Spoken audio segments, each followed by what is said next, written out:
Hey, White Sox fans, can you believe it? It is Sox Pop on the Farm, number 60. Last time we did a farm podcast was June. Yeah, can you tell the host got a little fatigued? Here's the plan. Last year, it was like, okay, let's just attack it. Let's talk to an expert at every level. So we had Jonathan Lee. Jay Lee was our guy in Charlotte. Talked to him a few times. Oh, I don't know, the owner, GM, whatever the heck he is. He just owns Birmingham Barons, Jonathan Nelson. Yeah, he rapped with me some. Okay, we couldn't get anybody more important. So Super Joseph Reese, Sox Math Champ, was our Winston-Salem Dash guy. And then Dan Hilody, I believe, at Kannapolis talked to me. And you know what? The White Sox were terrible. So there was baseball fatigue. Southside Sox, which, this is Sox Populi, but, we're sort of related. I don't know what the connections are, but, we got sort of gutted last summer, mid-season. So it's like, do I want to be doing 8,000 podcasts, including 4,000 of them being minor league podcasts? No, I don't. So basically in the second half, we just dropped it. Well, the teams are sort of lousy, although I guess, we had a couple playoff teams. Missed a lot of excitement down the stretch, no hitters and stuff, but sorry about that. So it's been since June. Number 60. Hello, I'm Brett Ballantini, lucky enough to be hosting another minor league podcast. But the good news is you don't just have to listen to me talk about the minor leagues. What do I know? I've got 3 minor league experts doing Sox Populi podcast, writing nightly minor league updates at Southside Sox. And one of those here with us, of course, already referred to Super Joseph Reese, does our weekly highlights players of the week, does our monthly players of the week, which is sort of ostensibly why we're doing this. A month into the season, we're getting together just to talk about the system a little bit. Joel will be called on for multiple topics, not exclusive to Samuel Zavala. And because our only writer, Melissa Sage-Bollenbach, who does minors, not with us, because she's like gallivanting with her daughter on the East Coast or something, partying. She doesn't know this yet, but she's going to have to do all the updates next week. I said, those are the rules, Melissa. If I don't show up, I got to do them all. That's just the way it is. So if you're listening and you just dropped your glass or crashed the car, I apologize. I didn't give you a heads up there, but those are the rules. We got to play by the rules. Okay, Joe Reese, representing the Winston-Salem Dash and places elsewhere, I suppose. I won't tab you with the Dash. That's not very nice, Joe. I'm sorry. That was sort of rude. Christina Erdo, who was still affiliated, did a preview for the Barons. So you're our double expert, although, again, you'll be called on for other teams. Hannah Filippo did Charlotte, took that away from me this year. Thank you, Hannah. That's so nice. And so the first question before we even get to any affiliates is, Hannah Filippo is our newest minor league writer. She's committed to some degree. When I say this on a podcast, it's just in concrete, so it can't be changed. Sorry, Hannah. To, I believe, a Friday night update. So she's a regular with us now. So, Hannah, the question is, are you terrified, and do you know what you've got yourself into? Not terrified, but I definitely, after a few games, I know what I've gotten myself into now. Yeah, it's fun. It's fun. Yes, the arduous minor league update that for some reason for 7 seasons, we've decided to take on. I've taken them on for 7 seasons, so there's clearly something wrong with me. I am shortening my longevity on this planet with every season doing them. We make them comprehensive. If you haven't read them, I know you have. You're listening to this podcast. You've read them. And, they're a very popular feature. Not a lot of comments. I guess a lot of players or players' parents or players' friends or players' girlfriends, don't want to show out and be like, yay, or I can't believe you put my guy or my son or my teammate in the Cold Cats. But we do get a lot of traffic. So this is connected to that. We're back with a podcast. So thanks all 3 of you for joining me. We decided in a rash decision right before going to air how we'll go about doing this. We're going to make sure we devote time to the 2 winning teams in the system. And if somehow we run out of time or my voice runs out or Hannah ups and quits because she's like, oh man, I really got this. No, I don't. This is not cool. I don't want to do this anymore. We just have to halt the podcast. Then like we won't talk about the Winston-Salem dash. Yeah. Sorry, Winston-Salem. Not worth really talking about. Let's start with Kannapolis. They can thump the ball. They were in the playoffs last year. They are in second place in their division. They're tied for third overall in their league. They have a plus 28 run differential. They're playing pretty good. They had their losing, as we record on Sunday, they had their winning streak snapped on Sunday, but they've been putting together some streaks.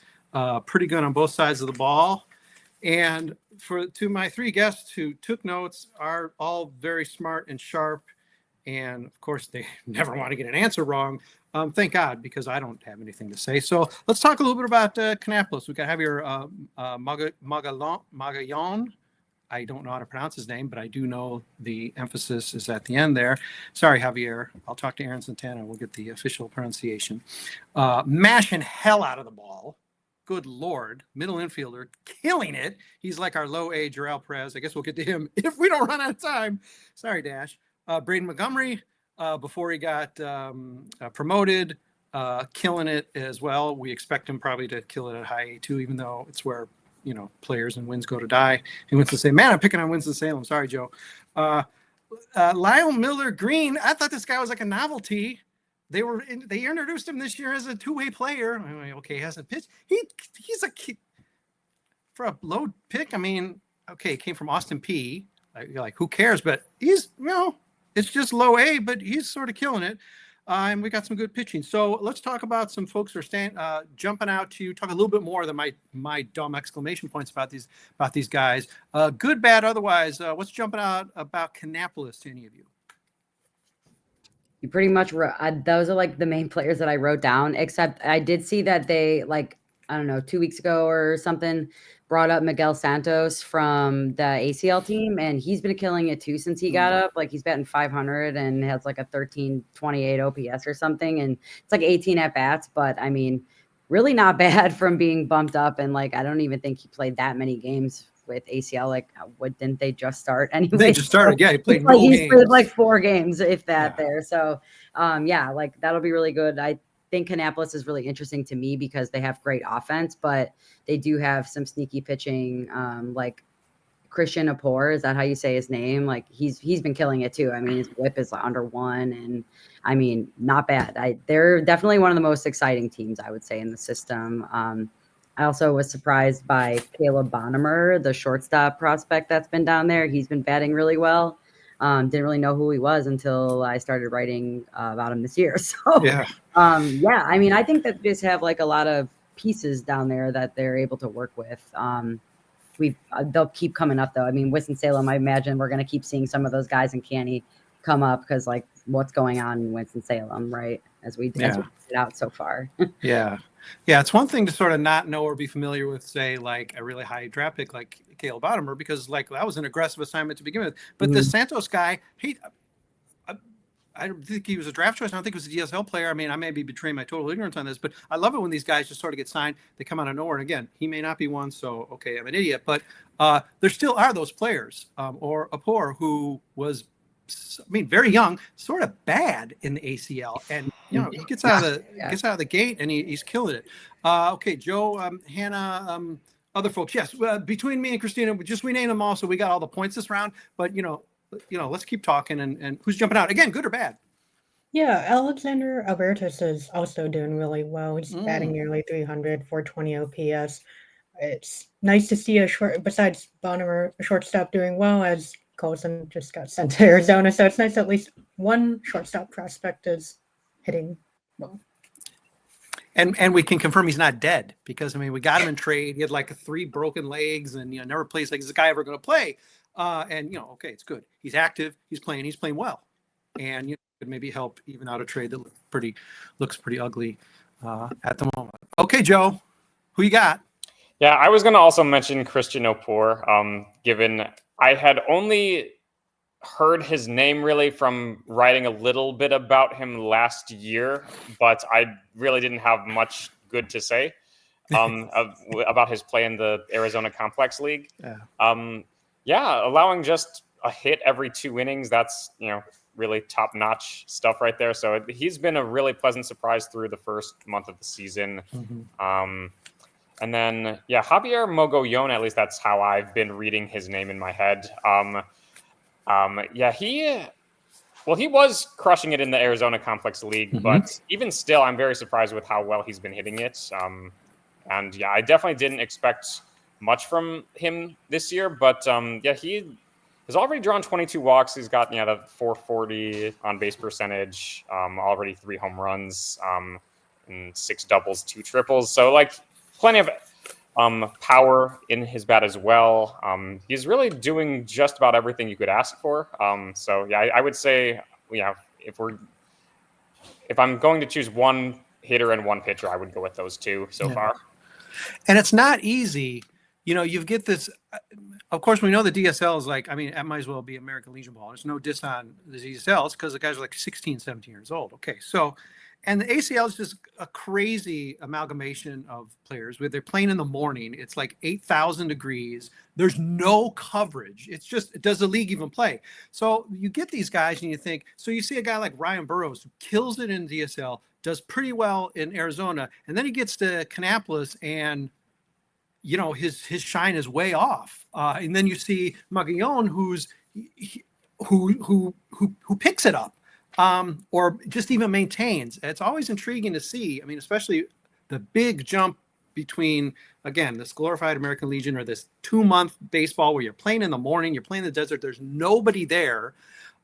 There's no stat tracking, that's notable at all, to now you're full season, you're really ensconced stateside, you're probably staying with a host family. So you got culture shock for the Latin American players. It's a crazy jump to Kannapolis, and it's a tribute to, I guess, the management there to be able to keep, keep this team winning now for a couple of years. We've sort of learned not to expect anything from White Sox affiliates at any level. So the fact that they are playing as well as they are is great. All right, nobody picked up on my Lyle Miller-Green kudos, but when you see the guy, he's massive. He's like another Paul Bunyan. So you think, okay, Elko, so he's going to whiff 8,000 times. And I know this is low A, so you're going to maybe get pitched around a little bit more. So the walks may be a little bit deceptive, but he's not really that. He's not a 3 outcomes guy. He's got speed.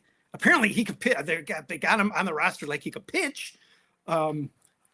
There's some surprise guys too. He's not even the biggest basketball center. He's not even he's the best basketball center sized player we have. Sorry, George Elko, but Lyle Miller-Green is, he's scooting past. He's even got the wheels. He hits triples. So, all right. Anyway, okay. Anyone we missed? You just touched on one that I forgot to mention. George Wilco, he's kind of just been, a little disappointing, I would say, at least at the start of the season. But I have to remind myself, he's still really young, right? So there's that. But he's just striking out a ton, which I know has been his issue. And when you have Mogollón is also striking out a lot, but he's also hitting home runs and getting on base all the time. So it's you can balance yourself out that way, but when you're batting 173 on top of that, he's looking like the rest of the White Sox. Yeah, really. I know he grew up a fan.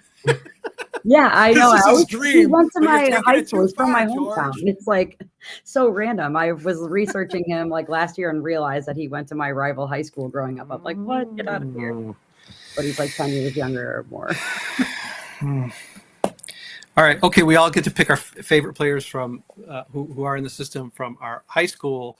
I don't even know if I determined whether or not Hannah and I actually did go to the same high school. I know we have spent a lot of time in the same town, so we could actually point out that Riley Gowans is our guy because he's a Libertyville High School Wildcat. It seems like there's always a Libertyville player in the system. Evan Skoog leaves. And then, he's replaced by, apparently there's a requirement in the White Sox system. At least that explains it. If they're trolling Libertyville High School for their talent, that explains something. Okay, should we move on from Kannapolis? Okay. Christina says yes. And she's got more. Here's the thing. She's taking time out to do this podcast. She's got it right tonight, man. This is how devoted we are to you. This podcast is free. Okay, well, we'll get to the break soon. It's not free because you got to listen to ads. But let's talk about the other winning team in the system.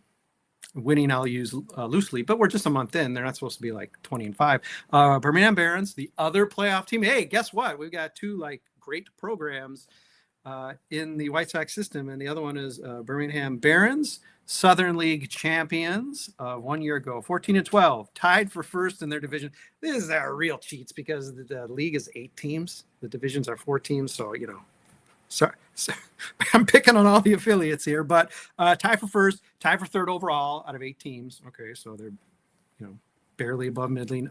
Plus 10 run differential, not bad. Nice balance on this team, it seems, of pitching and surprisingly hitting. There's actually some thump on this team, so that ain't so bad. I'll try not to run down all the players, but I got to shout out, of course, Rikuu Nishida. That's a given.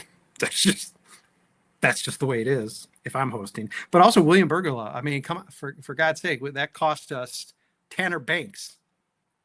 Did Chris Katz make a good trade? I don't think he did intentionally, but so far so good.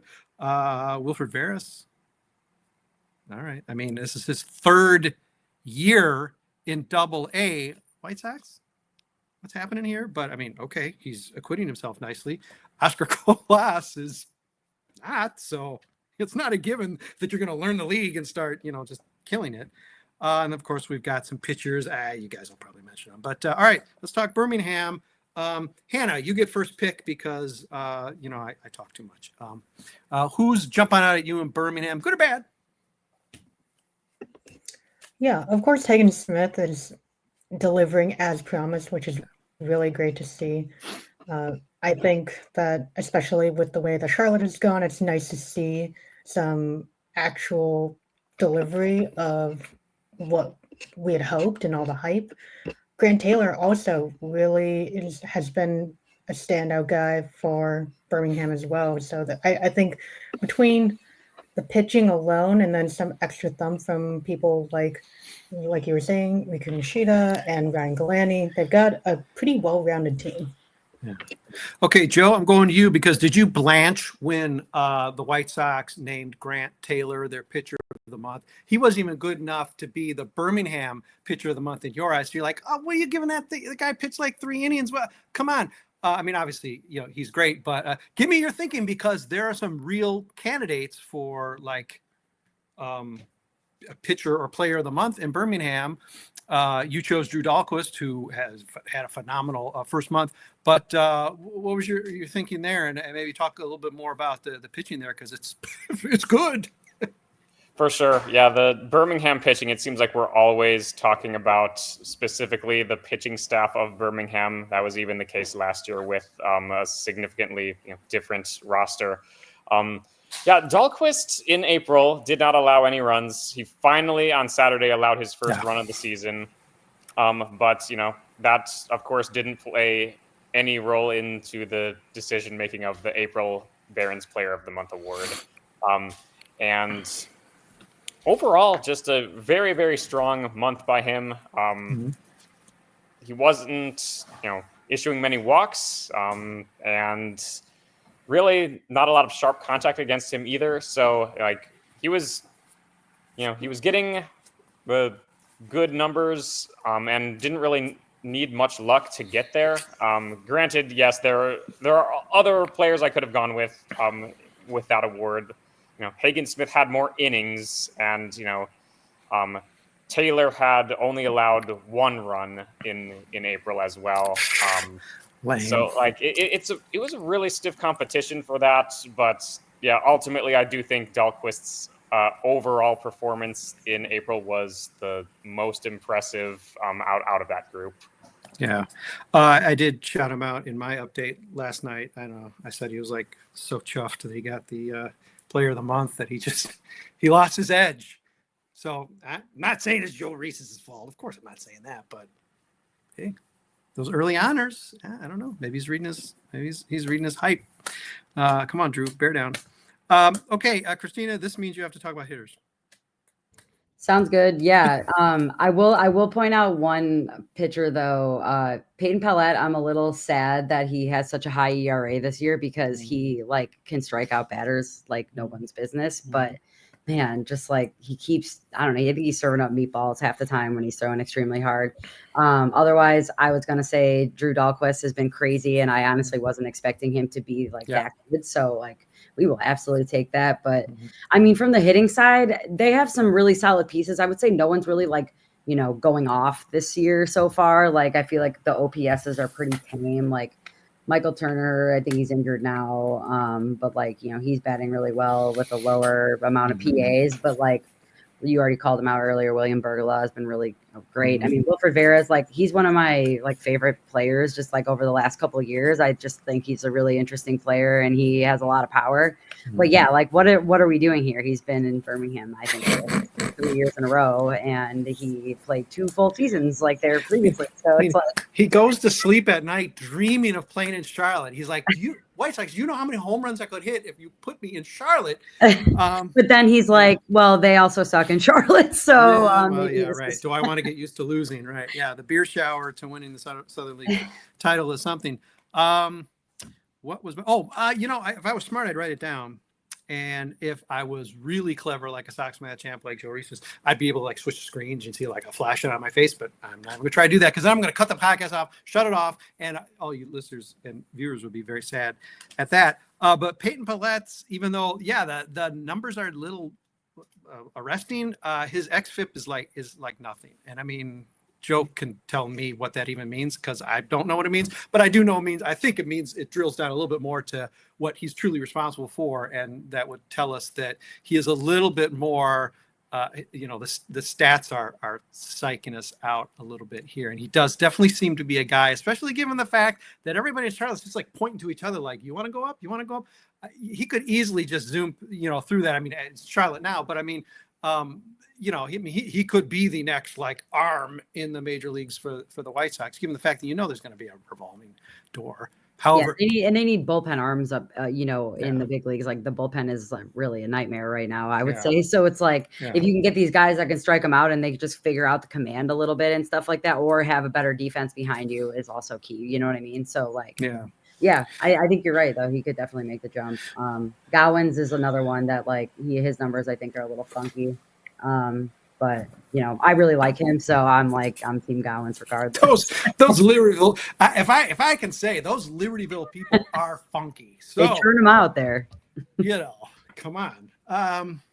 And especially we used to have a staff of like half Illini, and he's a U of I guy too. So I mean, there's a lot of Southside Sox and Sox Populi funk on that guy. Sorry, Riley.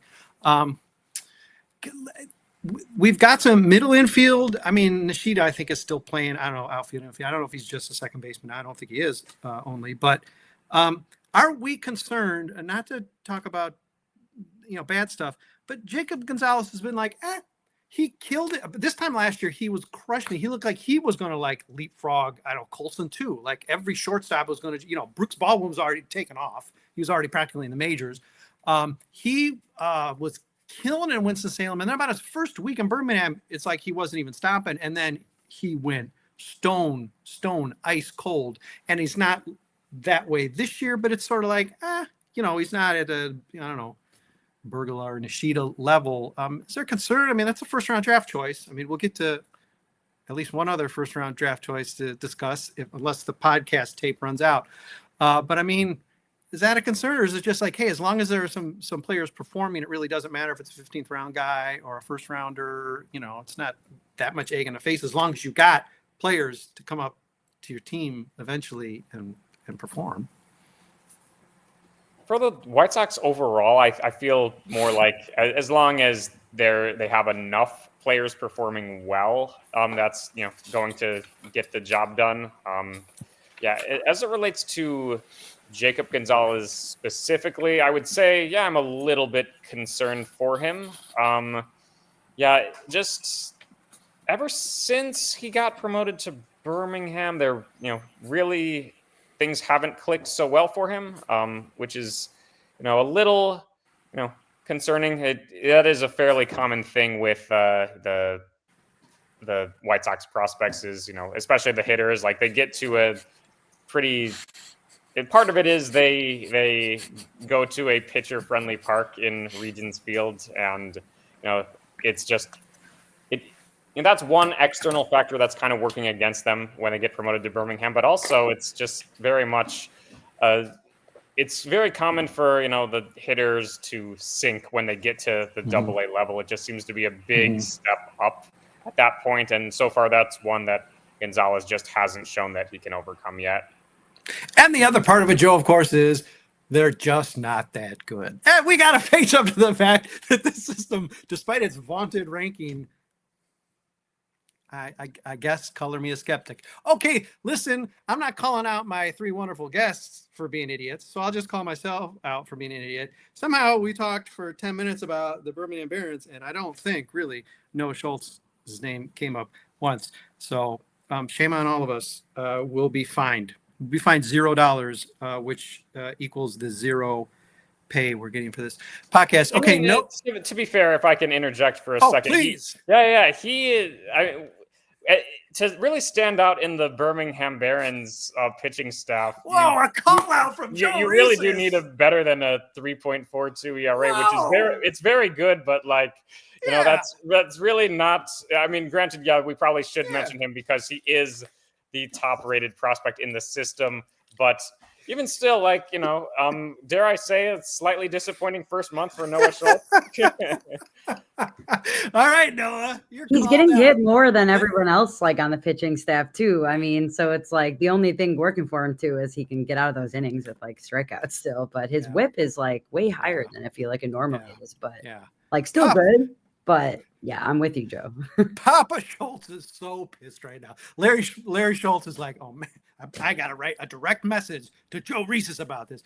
No, hey, listen, numbers are true, and Noah Schultz had not pitched, and I think only maybe once or twice this year so far. I know he has actually hit 5 innings this year, but I mean, he hadn't pitched 5 innings. I mean, this is the Grant Taylor treatment this year. Sorry, Grant, you won't get a win this year because you're not going to go more than 3 innings. Whoops, I'm sorry. It's just the rules that the White Sox made up. Okay, let's do a speed round before we take a break and maybe talk about the losing teams, or maybe we'll just talk about other stuff, music or something. Speed round is, because this was a topic for preseason, which is Hagen Smith, Noah Schultz. There's all this jazz about, they're going to be in the rotation by the end of the year. White Sox are going to be great in 2025 because Noah Schultz will go from never having thrown 5 innings to the major leagues, this year or whatever. But Hannah, I'm going to start with you again. Do we see either or which in the major leagues or even out of Birmingham this year? Are they going to have a full year in Birmingham?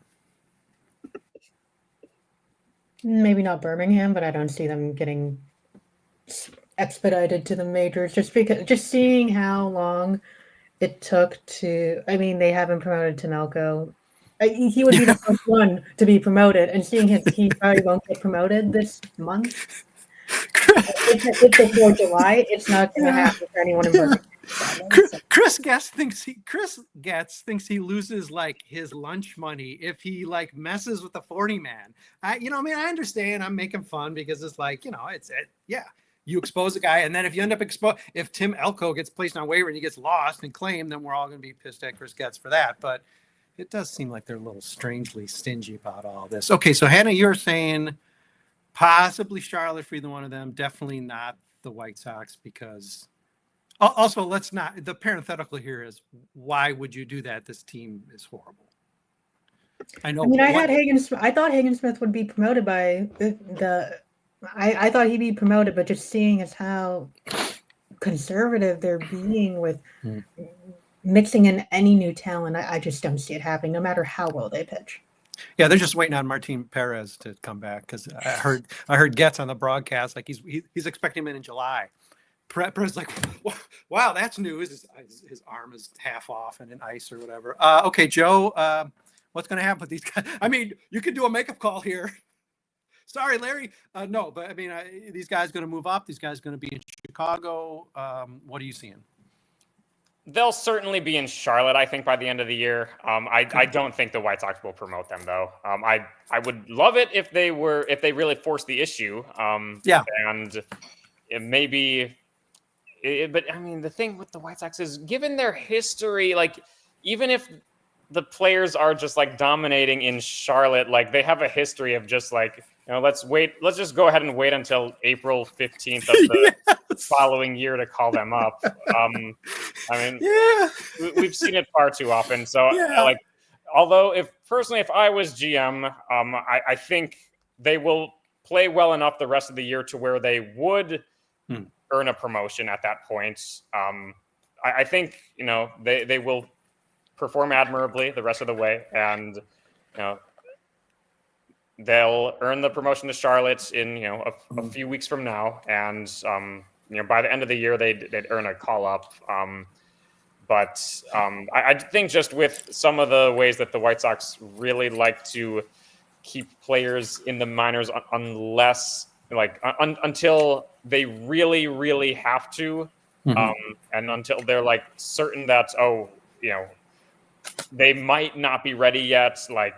So we don't want to have them shuffle back and forth. Like they wait to call players up until they're absolutely 100% sure that they won't have to re-promote them at a future date. I think just it's a very strange way of making those kinds of decisions, but I do feel like they'll wait too long on this one.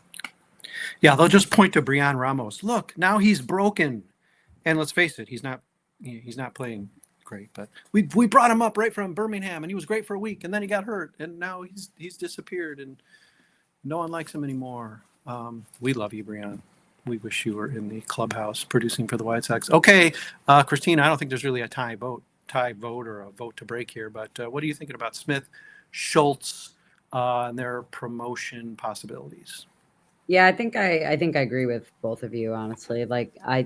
He should be, both of them, should be up in Charlotte in the next couple weeks. If we're not doing this again, we're the May wrap and we're not talking about how they were promoted, I feel like that would kind of suck. But I don't know. I think unless a bunch of injuries continue to happen to our pitching staff in the big leagues, then there's probably not going to be called up this year, which might be maybe the better play. I mean, they certainly would like to manipulate that service time, I imagine. So that's probably the main culprit there, as alluded to before as well. But yeah, I don't know. I mean, they could easily get called up and see how it goes with the way that our pitching staff is right now. But we have starters like Martin Perez. He's out, but so far there's kind of a fill-in. I don't know. I think they should go up to Charlotte with that experience. They should already be doing that though. Okay. Hagen Smith has been crazy out of the draft. So his potential is, I love it. And Noah Schultz, we already know that, he's got the stuff. Okay. You heard it from Christina Erdo. There's going to be a May Wrap podcast. So we're going to do a 61st. She might be hosting it. I may be fired off of it, or I may just not show up, but it's going to happen. She's already predicted it. It's got to happen. So Hannah, Joe, mark your calendars. Maybe you'll invite me. And Hagen and Noah are they're pretty good buds, it seems. So, you can imagine they're texting each other. Well, they're teammates, so they're probably talking to each other, but let's pretend they're as young as they are, and they're just texting each other, even though they're sitting next to each other on the bus, right? And hey man, maybe we're gonna get the Garrett Crochet treatment or the Chris Sale treatment. Well, they don't know who Chris Sale is, right? Or they don't know he even played for the White Sox, right? Cut up jerseys, forget it. Oh man, I'll get the Garrett Crochet treatment, and we'll get called up, and we'll throw 100 miles an hour 50 times the way Crochet did in 2020, and then we'll get the big bank. And then Chase Mydroth enters the chat, says, guys, I got news for you. No, you're not going to the White Sox. Maybe April 15th or so. Here's the date. Mark this one on your calendar. Maybe they'll get called up on that day. Okay, well, we had an exciting first half of this podcast, and I just frightened all three guests because I said first half, which would indicate we're going to be doing this for an hour and a half. No, we're not. We'll do a combo losing teams here in the second half. We'll let all of you listeners, actually park the car and go into work. Quit lapping your workplace just to hear the end of this podcast. Come on, it's just the dash and the Knights coming up. You go in, listen to us like after work or lunch or something. Anyhow, we're going to take a break. Minute, 2 minutes. Fans First Sports Network will attempt to sell you something. Please at least listen politely, smile, nod your head, consider it. If it's gambling, yeah, right. You can probably fast forward on some players. Anyway, we'll be back in a minute or two with Joe Reeses, Christina Erdo, and Hannah Filippo, and me. Okay, we're back. Hey, hi. I fell asleep for a minute. It's late. we have to cover the White Sox again. 1 month feels like 6. It's not October yet. Well, to their credit, my 3 guests decided to say, hey, you know what? I'm going to take extra duty. Christina Erdo and just panic now. Like, man, I got to still finish this writing. Brett, could you just wrap this goddamn podcast up? I'm tired of talking about the affiliates already. Nah, she's a good sport. She's going to contribute something to the losing teams here. Let's talk about 2 at once. Because face it, we're not going to talk much. Well, maybe we'll talk some about Charlotte. I mean, we got to talk about Tim Elko and Colson Montgomery. But Charlotte 15 and 18. They're the streakiest team in the system for sure. They got out hot. Sergio Santos was like, this is easy. I'm going to be a major league manager in like another 2 weeks. Then they lost 9 in a row. They won 7 in a row. Now I think they've lost 3 in a row. Yes, they've lost 3 in a row. They're tied for 6th in their division. Of course, this league is like 700 teams, so that's actually not so bad. 2nd division, I think, but tied for 6th, tied for 13th overall. Okay, not so great. Negative 18 run differential. Come on, Sergio. Get these guys working. Sprinkle that Sergio magic.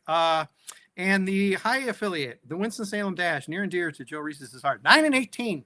Not a good start for the Dash. They are in last place, which is 6th. They're tied for last overall in their league. Not great. But they have a +1 run differential. Their record based on run differential should be 14 and 13. And as I was remarking to Joe as he came on first before the program, I had to look up and confirm that it's Guillermo Quiroz who is managing, and he's a longtime name in the White Sox system. I don't know if he moved up from Kannapolis last year or whatever his resume is, but I'm sorry, I have to tongue-in-cheek call for his firing because of the fact that he is underperforming his run diff by 5 games already in May. Not great, Guillermo. Talk to Sergio or somebody. I don't know. Talk to Pat Leland. Tony La Russa is available. You just got to call and talk really loud into the phone. I hate this team. Okay. Hey, let's talk about, who are we going to talk about? Okay. Hey, wild card, choose someone from the Dash or the Knights. I'm cracking myself up. It's like I'm doing the minor league update tonight from the Dash or the Knights to talk about. I imagine there's some easy candidates in Charlotte. Let's talk about Charlotte. We've got one great player who's still hitting in Charlotte named Tim Elko, the Paul Bunyan of the system, the captain from Ole Miss. Oh boy. Still playing for Charlotte, and Colson Montgomery, who was going to be the opening day shortstop in Chris Getz's starry eyes, is now on the developmental list in Arizona. So let's discuss these 2 very contrasting players in our associated with our AAA affiliate. As it relates to Elko, that is quite a unique storyline that they've had so far this year. I mean, he is really someone who didn't turn a lot of heads prior to this season. I mean, he last year, in Birmingham and Charlotte, he spent most of the year in Birmingham. He did all right. He was a little bit of an above average hitter there. But he's now 26 and hasn't played in the majors at all yet.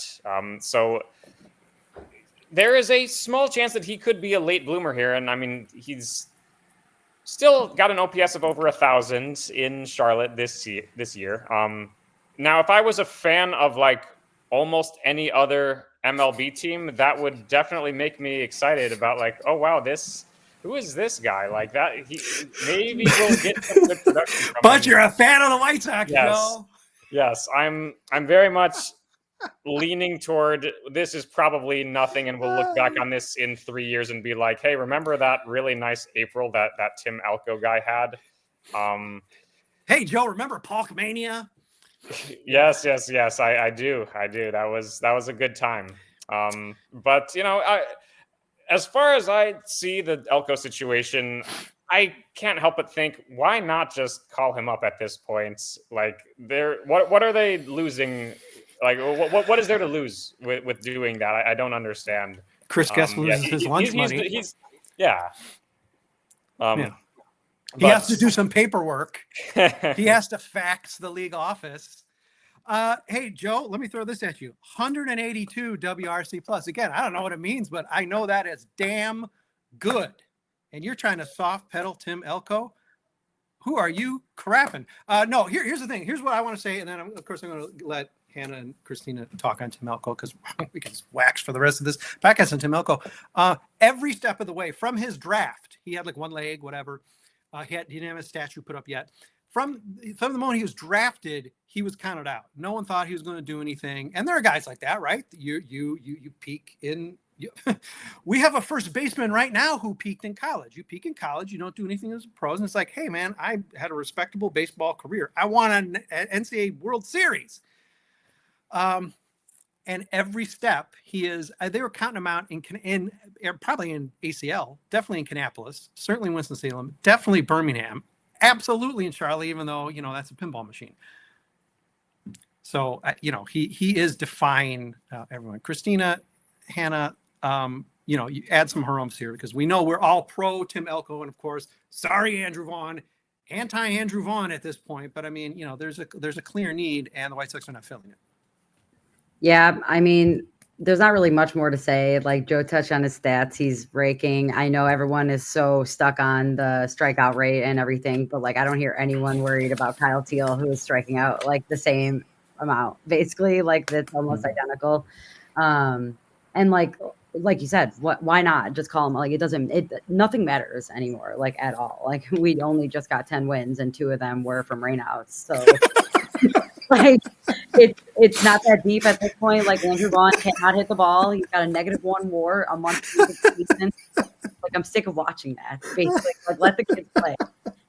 They made all these moves today, and still Jacob Amaya is rotting on this lineup. Jacob Amaya is on the 40-man roster. Jacob Amaya. Exactly. And like if we're talking high strikeouts, like I'm sure he can strike out the same exact rate as that. So like, I'm with you guys. Like, I think we're overdue. He's 26, like you said. I would get him while he's in his prime too. Like, get him up there, get him experience. So, yeah, I don't have anything else to say on it. I'm just like, it's frustrating the way that they're managing the 40-man. Tim Elko objects to the Miker Adolfo treatment. He's going to lodge a protest. Hannah, give us some insight. I'm guessing you're not anti-Tim Elko. No, it's not a ton to add. It's just interesting to think about how Martin Perez at the beginning was like, "Oh, we're going to surprise people. Why don't you do the least surprising thing and actually promote the guy who's raking?" I mean, that would be actually a surprising move for the White Sox. But it's just so frustrating to watch and write up the minor league update and see him hit another home run. And Yep. So it's just one of those things where there's the answer is so obvious, but they just choose to not do anything. That was a good reminder, Hannah. Thank you. Now we know the source of Martin's arm injury. It was fatigue from carrying that false narrative that the White Sox are going to surprise. Or they have surprised. They surprised by sucking again, but okay. I hate the White Sox, right? Yeah. So I've done 600 of these podcasts. Okay. Right back to you, Hannah, because let's go right back around here and let's address the white elephant shortstop in the room. That's Colson Montgomery, who is just absolutely lost, has been basically since the start of last year. He had a hot September. He did all right in the fall league, playing there, I think, for the second time. I don't know. I'm trying to just dull myself, all my senses to the White Sox and White Sox knowledge and recent memory. But this is obviously a bottoming out. White Sox aren't going to pitch it that way, but there's even a change in tone, as there should be, Chris Getz. You just handed him the job 2 months ago, and now, whatever. Now he's back to the very low per diem in Arizona. Or no, wait, he probably gets those weird bologna sandwiches. Every once in a while, the minor leaguers circulate the terrible-looking cheese sandwich on white bread. Sorry, Colson. Not gonna You're not going to find your power eating the White Sox complex league cheese sandwiches. Hannah, your level of alarm over Colson Montgomery, and it can be low if you went into the season not thinking much of him in the first place, but what's your level of alarm over Colson Montgomery, former first-round draft pick? It's another tale as old as time. Is the Sox, whenever the standards are actually high, they fall short, and then they come across the randos like Tim Elko and Gene Smith, and they strike it rich. So it's just one of those where I've learned to not have expectations anymore because it'll just be disappointing otherwise. So that's my view on it. Old Miss Nation is rising up at Tim Elko being called a rando. But yeah, it's a Christmas in May rando, and that he should be in the major leagues, hitting balls to the concourse. Come on, he can't do worse than Joe Borchard, and he hit one to the concourse. Christina Erdo, give me a take on. Well, okay, here, just answer this if you dare. Alarm level over Colson Montgomery. Super spicy, milk bland. Where you at with him? Yeah, I think that this year has just been kind of like scary for him, I would say. I don't know. I think that like you can even tell with the change in tone that maybe like the team is not like thinking that he's going to be the potential that he should be. And I think, if we're going out of 10, like at that point, I feel like the level of alarm should be like 7, 8, like, you know what I mean? Like we're sending maybe even higher. Like we're sending you mid-season to work on your swing. You're striking out like 44% of the time. And he looks like he doesn't play baseball. It's so strange. Like how that has progressed. And I don't know if it's like a mental thing and, like that people go through slumps, but yeah, I would say high alarm, like knowing how big of a prospect he's supposed to be on this. Yes. 23 WRC plus. I'm just going to keep throwing that stat. Again, I don't know what it is. I might be getting the letters wrong now. But yeah, 23, I think is bad. Okay. Cool customer. Joe Reese is out there on the West Coast. Like, hey man, I'm just vibing. Where are you at in terms of overall alarm on Colson Montgomery right now as it stands?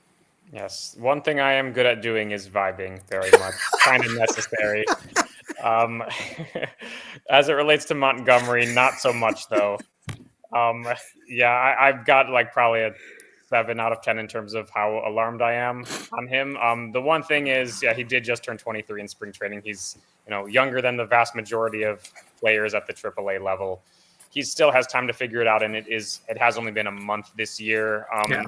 You sort of mentioned it as well during the introduction to the Charlotte Knights discussion, but I'm not quite sure why Getz had come out and said that like Montgomery was like just pretty much no pressure thing, to be the a starter on the major league roster. He was like fine in Charlotte last year, but not good. He's just striking out way too much and not making sharp contact nearly enough to make up for it. Maybe this is just a slump, but he really, really should be better than this. And, he probably should be one of the best, if not the best hitter on the Knights, at least on paper. That's kind of when I was sort of looking through the Knights roster and kind of seeing, okay, where is this team going to generate runs? Like, Montgomery hitting for power was kind of like one of the biggest sources of runs that I could see for this team. And we're hardly seeing any of that so far. And so I'm officially, getting a bit concerned, I would say, given just how much worse than expectations he's been playing at. Chris Getz, what seems like I'm just constantly picking on Chris Getz. I wonder why. Chris Getz jutting his chest out and handing a job. I mean, he didn't literally do that, I know, but handing a job to a guy who probably shouldn't have been handed a job. Spoken like a guy who was never, at the first day of spring training, handed a job in the major leagues. Utility man. Hey, listen, I've never played in the major league, so that just needs to be qualified. But come on, Getsy.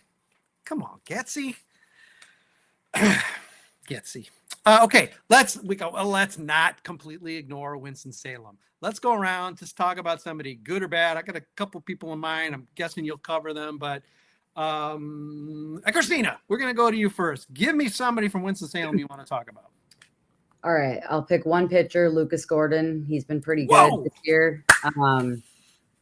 Below 1 WHIP, which is surprising, especially for the Dash. I feel like they're struggling at the ERA, team ERA. Like they have second in homers, but they also have only won 9 games and like are not winning at all. Then second, Braden Montgomery, since he got called up, obviously. Love that. He's been amazing. He's probably one of my favorite players to watch right now and like pay attention to. I would say those are the 2 guys. And then is it Jeral Perez or Jeral Perez? I'm not sure, but he's been really exciting. And I think maybe one of the only pieces of the like Kopech trade, like Mark Vargas, or he's doing whatever right now, but for that to not be a complete failure, I feel like it'd be really great if he can keep on his track. You'd think Jeral, but then you've got Luis Right. Robert. I know. So maybe it's Jeral or it's Brian Ramos. Sure, whatever. Yeah, whatever's easier for these guys. I'm sure they've heard it all. All right, on the Lucas Gordon. Don't worry, Johanna, I'll get you on the Lucas Gordon. Everybody weigh in on this. There's already been a call up to Birmingham when Schweitzer went up to Charlotte. They called up Sean Murphy. Everybody's named Shane now, right? So I'm just gonna call him Shane Murphy, whether his name's Shane Murphy or not. Shane Murphy got called up, not Lucas Gordon, who killed it pretty good last year in high A as well. But is he a guy who, he's crafty? I mean, he's not a power pitcher. Is he going to hit Double A and just get crushed? It does happen when you don't have that power. I mean, there are not many Burleys who somehow squirm their way into the major leagues and become Hall of Fame worthy. Lucas Gordon could be one of them, but he's not really getting that opportunity. Is that an indication of what the White Sox think of him? Or is it just, hey, we want to make sure you've got, because you pitch like 12 innings an outing, we want to make sure you have the innings. We have the innings for you in Birmingham. What's the thoughts on Lucas Gordon, who, by the way, Joe, the Dash Player of the Month? Have I already forgotten this? Okay, Dash Player of the Month. So yes, Joe checks his notes. It is true. Lucas Gordon was the Dash Player of the Month. So come on, call him up. Do we think he's going to sort of get, nailed once he, Regents Field pitcher friendly, but competition is significantly better? I'm going to say no. I think he'll do okay. Yeah, I think, yes. I'm cautiously optimistic about Gordon. It's definitely a tougher competition up in Double A. But yeah, I think there wasn't much luck that he needed in order to put up the numbers that he did last month. Really had a sky high, strikeout to walk ratio, and wasn't allowing a ton of sharp contact overall. And opposing hitters just hit 186 against him. And it was a pretty impressive month, I will say. And I'm happy for him. And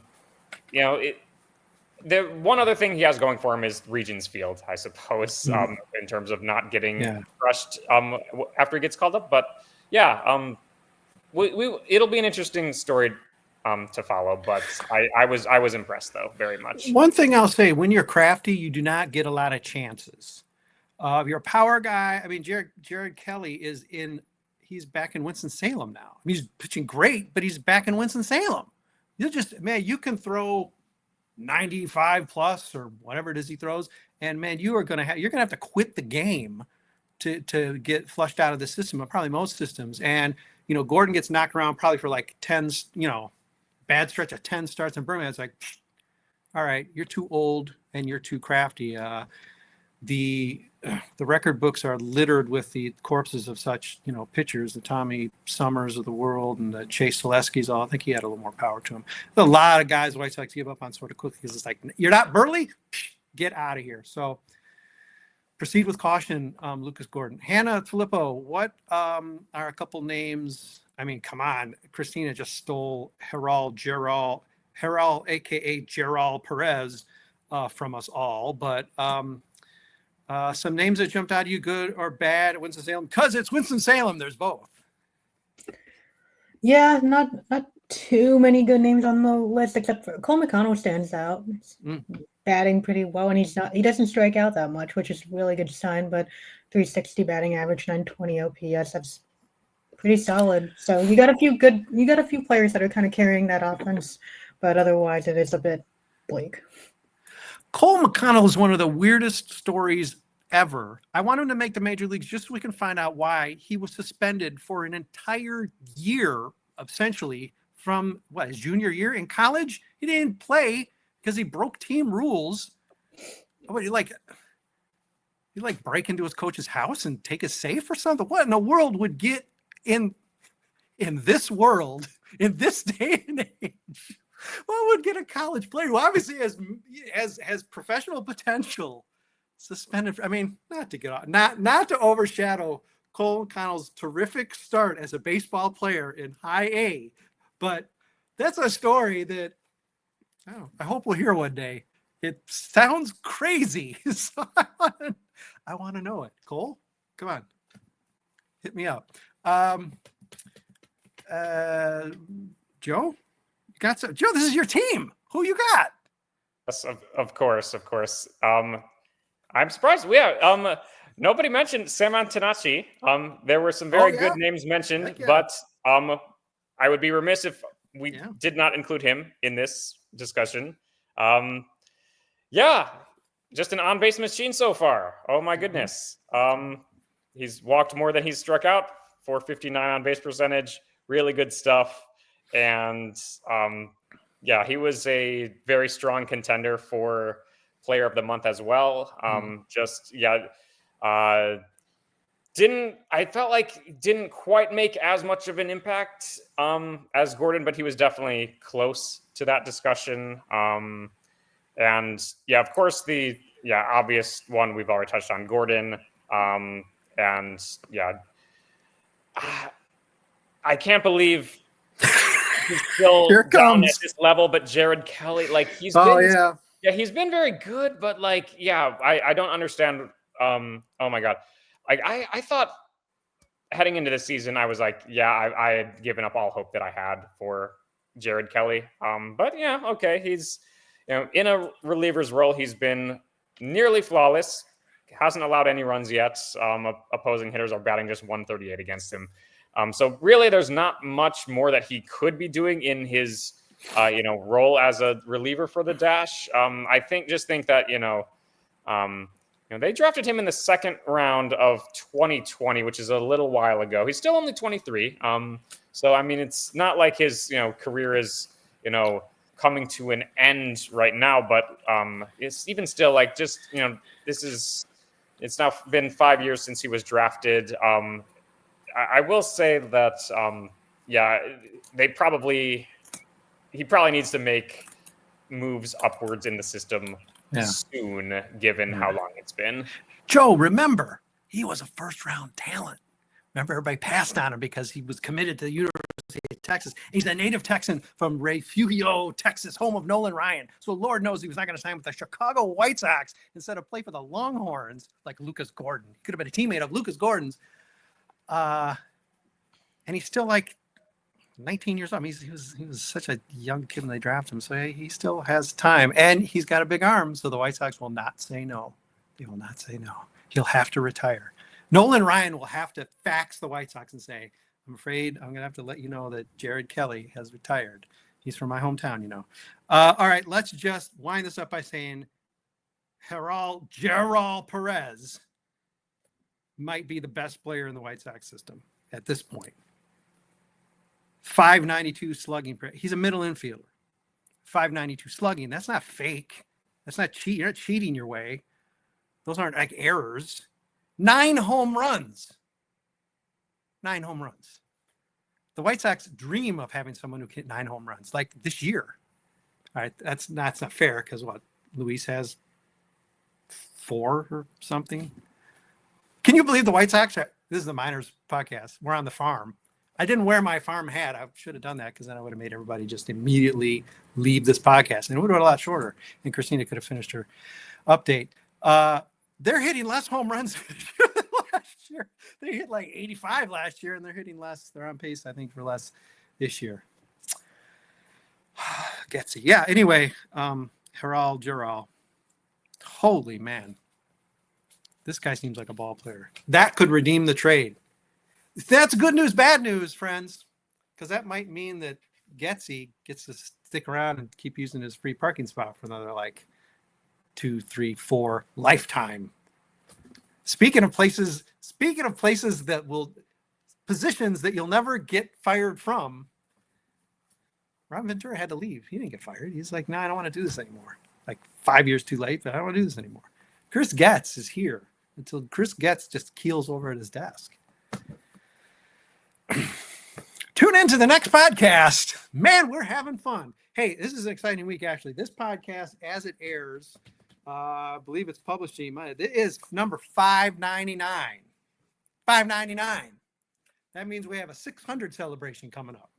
Celebrating what? I don't know, because all of them were covering a team that's so goddamn lousy.